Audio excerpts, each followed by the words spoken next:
नंदी बैल की भक्ति कथा हिंदू धर्म में अत्यंत पवित्र और प्रेरणादायक मानी जाती है।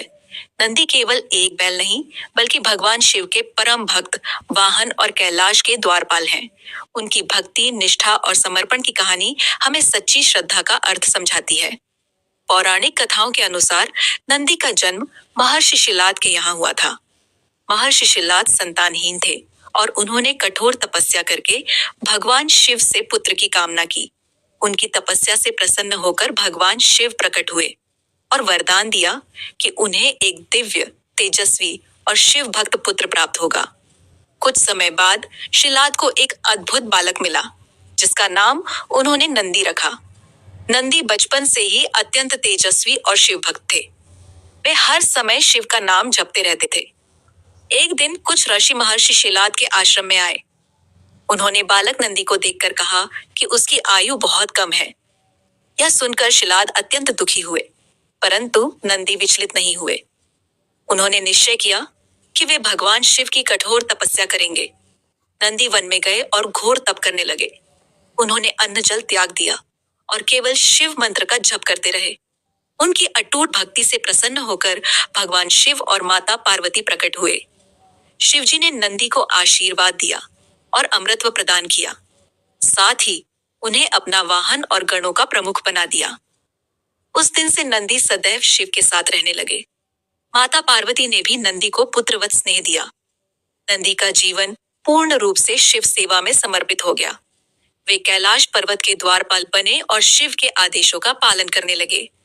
जो भी भक्त भगवान शिव के दर्शन करने आता, वह पहले नंदी के कान में अपनी प्रार्थना कहता। मान्यता है कि नंदी उस प्रार्थना को सीधे शिव तक पहुंचाते हैं। एक प्रसिद्ध कथा के अनुसार एक बार रावण कैलाश पर्वत पर आया और उसने अपने बल का प्रदर्शन करते हुए पर्वत को उठाने का प्रयास किया। उस समय नंदी ने उसे रोका और शिव का अपमान न करने की चेतावनी दी। रावण ने नंदी का उपहास किया। तब नंदी ने उसे श्राप दिया कि वानरों के कारण उसका सर्वनाश होगा। आगे चलकर यही श्राप सत्य सिद्ध हुआ, जब हनुमान और वानर सेना ने लंका का विनाश किया। नंदी केवल शक्ति और भक्ति के प्रतीक ही नहीं, बल्कि धैर्य और सेवा के भी प्रतीक हैं। शिव मंदिरों में नंदी की प्रतिमा सदैव शिवलिंग के सामने स्थापित की जाती है। भक्त शिवलिंग के दर्शन नंदी के बीच से करते हैं। यह प्रतीक है कि सच्ची भक्ति और विनम्रता के माध्यम से ही ईश्वर तक पहुंचा जा सकता है। नंदी का स्वरूप भी अत्यंत प्रतीकात्मक है। वे श्वेत वर्ण के हैं, जो पवित्रता का प्रतीक है। उनका शांत और स्थिर भाव यह सिखाता है कि मनुष्य को जीवन में संयम और स्थिरता बनाए रखनी चाहिए। नंदी का मुख सदैव शिव की ओर रहता है, जो यह दर्शाता है कि सच्चा भक्त कभी अपने आराध्य से दृष्टि नहीं हटाता। एक अन्य कथा के अनुसार जब देवताओं और असुरों के बीच संघर्ष हुआ, तब नंदी ने शिवगणों का नेतृत्व किया और धर्म की रक्षा की। उनकी वीरता और निष्ठा से सभी देवता प्रभावित हुए। नंदी को शिव का द्वारपाल ही नहीं, बल्कि धर्म का रक्षक भी माना जाता है।